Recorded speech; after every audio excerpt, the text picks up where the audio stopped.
आर्हत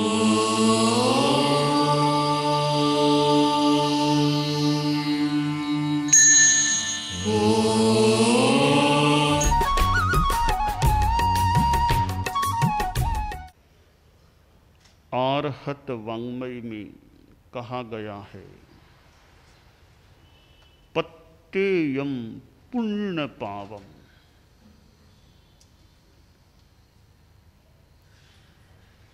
धार्मिक जगत का और दार्शनिक जगत का एक सिद्धांत है कर्मवाद। आत्मवाद भी एक सिद्धांत है और आत्मवाद से जुड़ा हुआ दूसरा सिद्धांत कर्मवाद है। आदमी प्राणी जैसा कर्म करता है, आचरण करता है, परिणाम अध्यवसाय आदि करता है या होता है, उसके अनुसार उसको फल भी मिलता है। मानो प्रतिक्रिया होती है, जो किया है उसकी प्रतिक्रिया होती है। कर्मवाद एक ऐसा सिद्धांत है जिसके अनुसार न्याय होता है। हर प्राणी के साथ न्याय होता है। वहां न तो कोई भ्रष्टाचार चलता है, न कोई प्रलोभन चलता है, न कोई धमकी भय काम करता है। ऐसा लगता है सबसे बढ़िया न्यायपालिका तो कर्मवाद है। इतनी ईमानदार न्यायपालिका है कि कहीं कोई भ्रष्टाचार नहीं हो सकता।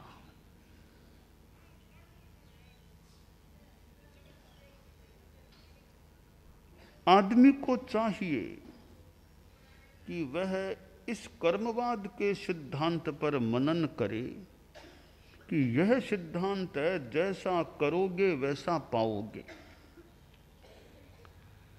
आज एक आदमी बहुत सुखी रहता है, भौतिक अनुकूलताएं अच्छी हैं, इसका मतलब है उसने पूर्व में कोई सुकृत किया है, अच्छा किया है, तब सुख सुविधा भोग रहा है।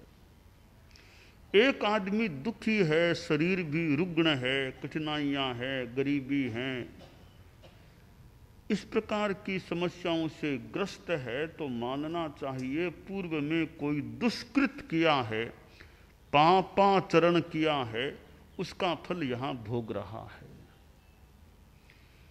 एक जन्म में किए गए कर्म का फल अगले जन्मों में भोगने को मिल सकता है। कोई आदमी ये सोचे मैंने तो इस जन्म में कोई पाप ऐसा किया ही नहीं, मेरे में विपत्ति क्यों आ गई। देखो यहां तुमने पाप किया कि नहीं किया एक बात है, पर पिछले जन्मों में तुमने पाप किया हो तो वो किसको पता है। पिछले जन्म के पाप का फल भी तो यहां मिल सकता है। जैसे हम वर्तमान में देखें, एक अपराधी ने 20 साल पहले कोई अपराध किया था, न्यायपालिका फैसला 20 साल बाद सुना रही है, सजा 20 साल बाद मिल रही है। पाप तो किया था 20 वर्ष पहले और न्यायालय में सजा 20 वर्ष बाद मिली। इसका मतलब कि पाप तो किया था ना, काल परिपाक होने पर न्यायालय ने मानो सजा सुना दी। इसी तरह कर्मवाद है कि पाप कई पहले जन्मों पहले किया होगा, बीच में वो अंतराल आ जाता है, अबाधा काल आ जाता है, सजा उसकी बाद में मिल जाती है। तो न्यायालय से भी हम देखते हैं सजा मिलती है, तो कर्मवाद का न्यायालय भी देर से भले दे अपनी सजा दे देता है। तो हमें चाहिए कि पाप कर्मों के आचरण से बचने का प्रयास करें। कडान कम्मान न मुख अत्थि, किए हुए कर्मों से छुटकारा नहीं मिलता। वेय इत्ता मुखो नथि अवेय इत्ता, तब सावा झोस इत्ता। भोगने पर छुटकारा मिलता है, बिना भोगे छुटकारा नहीं मिलता।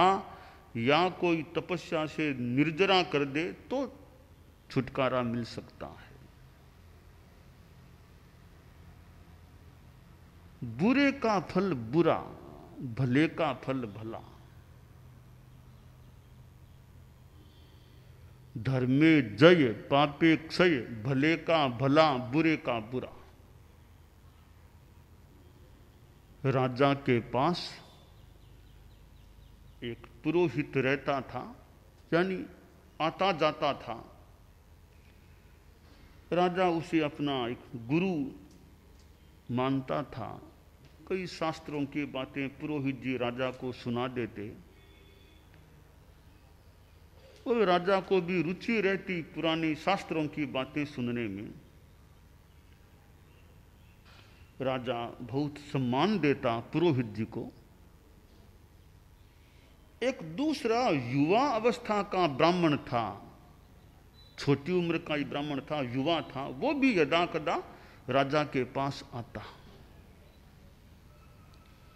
राजा उसको भी कभी पूछता, क्या अध्ययन किया है आपने, क्या जानते हो? तो युवा ब्राह्मण ने कहा, मैंने भी संस्कृत का अध्ययन किया है, कुछ और भी शास्त्रों को पढ़ा है, और भी मेरा अध्ययन अभी चालू है। तो कभी कभी वह आता, थोड़ी बात कर लेता। राजा भी थोड़ी 2-4 मिनट उससे कभी कभी बात कर लेता। पुरोहित के मन में आया कि आजकल यह छोकरा युवा ब्राह्मण बहुत राजा के आसपास आने लग गया है। कहीं ऐसा न हो जाए कि राजा मुझे हटा दे, इसको अपना गुरु बना ले। ऐसा नहीं हो जाए कहीं कि मेरा स्थान यह न ले ले, क्योंकि मैं तो वृद्ध थोड़ा हो गया हूं। अब राजा भी मुझे छुट्टी न दे दे, निवृत्त न कर दे। तो राजा का मन फट जाए, इससे दुराव हो जाए, ऐसा प्रयास करना चाहिए। एक दिन पुरोहित जी जब राजा के पास बैठे थे, शास्त्र की बातें बता रहे थे। शास्त्र की बात जो ही पूरी हुई, पुरोहित जी बोले कि महाराज एक निवेदन भी करना है। बोलिए गुरु जी, क्या बात है? कि महाराज वो आजकल एक वो लड़का आपके पास कई बार आता है, अपने आप को वो विद्वान भी कहता होगा कि हाँ वो एक युवक आया करता है कई बार, बहुत भला आदमी लगता है। कि महाराज भला क्या, उसको तो हम लोग जानते हैं ना, सहचारी विजानी या चरित्रम सहचारी ना, साथ में रहने वाले हम लोग जानते हैं वो कैसा आदमी है। क्यों पंडित जी, क्या बात? कि महाराज वो एक तो पक्का शराबी आदमी है। हमारे ब्राह्मणों में वो एक शराबी प्रसिद्ध है, शराबी आदमी। और उसके आचरण भी बढ़िया नहीं है। और आपको जानकारी दे दूं, हमारे ब्राह्मण समाज से वो निष्कासित है। बिरादरी ब्राह्मण समाज से निष्कासित है। हमारे कोई सामूहिक भोज में वो आ ही नहीं सकता, निष्कासित आदमी है। तो राजन ऐसा समाज से निष्कासित शराबी आदमी फिर आपके पास आए, बात करे, थोड़ा अच्छा नहीं लगता। हमारे ब्राह्मणों में चर्चा हो रही है कि यह क्यों महाराज के पास जाता है, क्यों महाराज उससे बात करते हैं। और सम्राट पर एक बात और आपको निवेदन कर दूं कि यह थोड़ा होशियार है। जब भी शराब पिएगा ना, शराब पीकर आएगा तो गमछा कुछ लगा करके आपके पास आएगा, ताकि आपको पता न चले कि शराब वो गंध न आ जाए। जब भी पी आप देखना पी कर आएगा तो मुंह पे गमछा लगा करके आपके पास आएगा। अच्छा कहाँ महाराज? राजा ने कहा रे भी ऐसा आदमी है तब तो मुझे ध्यान देना होगा, शराबी आदमी को मैं पसंद नहीं करता। मैं देख लो, मैंने तो आपको जैसी बात है वैसी ध्यान में ला दी है, अब बाकी तो करना धरना आपका काम है। तो ठीक है पंडित जी मैं अब ध्यान दूंगा। पुरोहित जी तो चले गए। घंटा भर बाद वो युवक ब्राह्मण आया। जो ही वह आया, आने से पहले पुरोहित जी उसको रास्ते में मिल गए थे। बेचारा युवा ब्राह्मण था। पुरोहित जी महाराज नमस्कार नमस्कार प्रणाम। अरे प्रणाम प्रणाम ठीक है, थोड़ा ध्यान रखा कर। हाँ पंडित जी ध्यान फरमाओ, क्या ध्यान?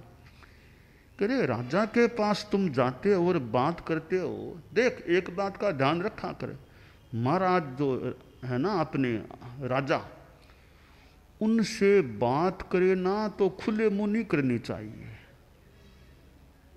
कोई गमछा कपड़ा लगा करके बात करनी चाहिए।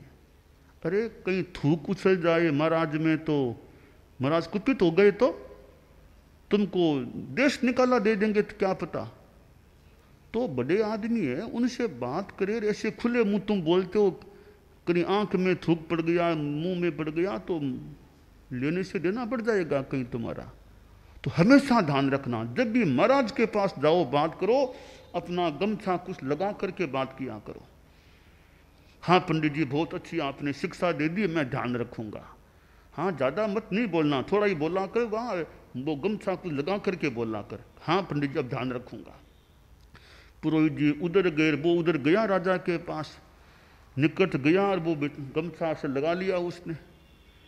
लगा राजा ने देखा हाँ बात तो सही है, यह गमछा लगा करके आया है, इसका मतलब शराब पी करके आया है, तो शराबी आदमी है ये तो। बोला राजन बहुत कृपा चाहिए। ठीक है ठीक है, कुछ कृपा चाहिए, गरीब आदमी हूँ, गरीब हूँ, कुछ दया हो जाए, कुछ मिल जाए, दक्षिणा मिल जाए, परिवार का काम चल जाएगा। वो कई बार ऐसे कहता था कुछ कृपा हो जाए, कुछ दक्षिणा, ब्राह्मण हूँ कुछ दक्षिणा दे दो। तो राजा ने सोचा आज ठीक है, इसका कुछ इसको दंड मिलना चाहिए। तो राजा ने एक रुक्का लिखा, खाम में उसको बंद कर दिया। लो रुक्का ले जाओ भंडारी के पास, जाओ जाओ भंडारी के पास। अच्छा वो रुक्का खाम में बंद लेकर युवा ब्राह्मण उछलता कूदता हुआ, आज तो कृपा हो गई, आज तो कृपा हो गई मुझे, बस आज तो बख्शीश मिल गई। यूं वो जा रहा था, वो पुरोहित जी का घर रास्ते में ही आ गया। वो तो भंडारी के पास जा रहा था, वो पुरोहित जी का घर आ गया। तो पुरोहित जी ऐसे अपने घर के बाहर खड़े थे। वो बड़ा खुश था ब्राह्मण युवा। पुरोहित ने कहा रे क्या बात, इतने खुश कैसे हो गई? बस आज तो कृपा हो गई महाराज की, रुक्का मिल गया मुझे, तो आज दक्षिणा बढ़िया मिलेगी। कौन सा रुक्का? ये खाम में। अच्छा। पुरोहित ने कहा रे ठीक है, ये खाम मुझे दे दो तुम, क्योंकि आज तुम्हें जो खाम मिली वो मेरे सहयोग से मिली है। मैंने तुमको शिक्षा दी कि गमछा लगा कर के बात करना, तब वो तुम्हें राजा की कृपा मिली है। तो यह कृपा को तो मेरे निमित्त से मिली है, यह रुक्का मैं लूँगा। जो कुछ मिलेगा ना तुमको थोड़ा सा दे दूंगा, बाकी तो सब मेरे निमित्त से मिली, इसका अधिकारी तो मैं हूँ। बेचारे युवा ब्राह्मण को कहा जा तुम घर जा, जो कुछ मिलेगा तुमको थोड़ा सा मैं दे दूंगा। उसको तो घर भेज दिया। और वो पुरोहित जी रुक्का लेकर वो खाम लेकर गए भंडार में। भंडारी जी बैठे, भंडार के अध्यक्ष बैठे थे। हाँ पधारिए पुरोहित जी, पुरोहित जी क्या लो सा ये खाम, संभालो खाम। भंडारी जी ने वो खाम ली, खाम को थोड़ा फाड़ के पत्र निकाला, रुक्का, उसको पढ़ा। पत्र में लिखा हुआ था राजा के द्वारा, रुपया दीजो रोकड़ा, मत दीजो सुल्लाक, घर में आगो घालने काटी लीजो नाक। भंडारी ने पढ़ा, अच्छा कहाँ आइए पंडित जी, अंदर बैठिए, अंदर बैठिए। अंदर बिठा लिया, थोड़े रुपये जो देने थे नगद दे दिए। फिर वो भंडारी जी एक आदमी को लेकर आए, उसके हाथ में चाकू था। पुरोहित जी का वो चेहरे को पकड़ा और वो कहिए ये क्या करते हो, क्या करते हो? हम तो जो आदेश है वो ही करते हैं, इस रुपये में ये आदेश है, रुपया भी देना, रुपया दे दिया मैंने। दूसरा आदेश है, दो आदेश है। पहला आदेश रुपया देना, इतना रुपया। दूसरा आदेश है नाक काटना। अरे अरे ये रुक्का मेरा नहीं, वो तो उसका रुक्का है, मेरा नहीं, मेरा नहीं। अरे मेरा तेरा क्या, रुपया तो आपने लिया है, दोनों काम आपके ही होंगे। फिर जबरदस्ती दोनों हाथ पकड़ के नाक काट दी उसकी, पुरोहित जी की। अब वो पुरोहित जी बेचारे घर गए, थोड़ा ठीक ठाक किया नाक के स्थान को। अगले रोज फिर वो युवा ब्राह्मण गया राजा के पास, उदास था। राजा ने देखा, रे इसका नाक तो पूरा, नाक तो पूरी है, नाक कटी नहीं क्या? कहा रुक्का दिया था ना कल तुमको। तो बाप जी मेरे भाग में कहाँ रुक्का, वो रुक्का तो पुरोहित जी ने ले लिया मेरे से। उन्होंने कहा कि यह रुक्का तो मेरे निमित्त से मिला, इसका अधिकारी तो मैं हूं, तुम्हें थोड़ा सा पैसा दे दूंगा। ऐसा कह के रुक्का तो ले लिया। राजा ने सोचा, रे बात है क्या ये? पुरोहित जी इनकी आदेश दिया पुलिस को कि पुरोहित जी को लेकर के आओ। पुलिस मैन गए पुरोहित जी के घर की, आपको राजा जी बुला रहे हैं। कहा नहीं, राजा जी को निवेदन कर देना मैं बीमार हूँ, नहीं आ सकता। राजा ने कहा बीमार से मार, मैं गाड़ी भेज दूंगा, एक बार आना तो पड़ेगा। गाड़ी भेज के पुरोहित जी को आखिर आना तो पड़ा। और वो नाक के स्थान पर एकदम कपड़ा लगाया। पुरोहित जी क्या हुआ? महाराज पुरोहित जी बोले क्या कि हुआ क्या? वो ब्राह्मण भी खड़ा था, पुरोहित जी खड़े थे। तब वो बात राजा को समझते देर नहीं लगी, दाल में कहीं काला है। तो इस ब्राह्मण को बुलाया, युवक को, कि अरे तुम शराब पीते हो? अरे बाप जी शराब निकट ही नहीं आती मेरे तो तुमने गमछा लगा रखा था ना आए थे तब। अरे मुझे तो पुरोहित जी ने कहा था कि महाराज जैसे बड़े आदमी से बात करे तब कपड़ा लगा के करनी चाहिए, कहीं थूक न उछले, इसलिए मैंने लगाया था। मैं तो कभी शराब, तो तुमको ब्राह्मण समाज से निष्कासित किया? अरे किसने किया निष्कासित? मेरा तो बड़ा मान सम्मान है ब्राह्मणों में, बड़ी इज्जत है मेरी, किसी ने निष्कासन नहीं किया मेरा। तो पुरोहित जी भी पास में खड़े थे। क्यों पुरोहित जी? अब पुरोहित जी बोले क्या? धरती मानो खिसक रही है नीचे से, काटो तो मानो खून नहीं। सारी बात सामने आई। तब राजा ने सोचा, रे भले का भला और बुरे का बुरा। बेचारा भला ब्राह्मण, इसको थोड़ी फंसाने की चेष्टा की तो भले का भला हुआ और बुराई की उसका बुरा हुआ, नाक उनकी चली गई। तो धर्मे जय पापे क्षय, भले का भला और बुरे का बुरा। तो हमें अपनी जिंदगी में किसी का बुरा करने का प्रयास नहीं करना चाहिए, दूसरे के हक को कभी छीनने की चेष्टा नहीं करनी चाहिए। तो व्यवहार में भी देखें, कई बार बुरे का फल बुरा हो जाता है। देर भले अंधेर नहीं है। कर्मवाद के साम्राज्य में देर तो हो जाए अबादा काल के नियम के हिसाब से, अंधेर नहीं, फल मिलता है। तो जैसी करनी वैसी भरनी, सुख दुख स्वयं मिलेगा।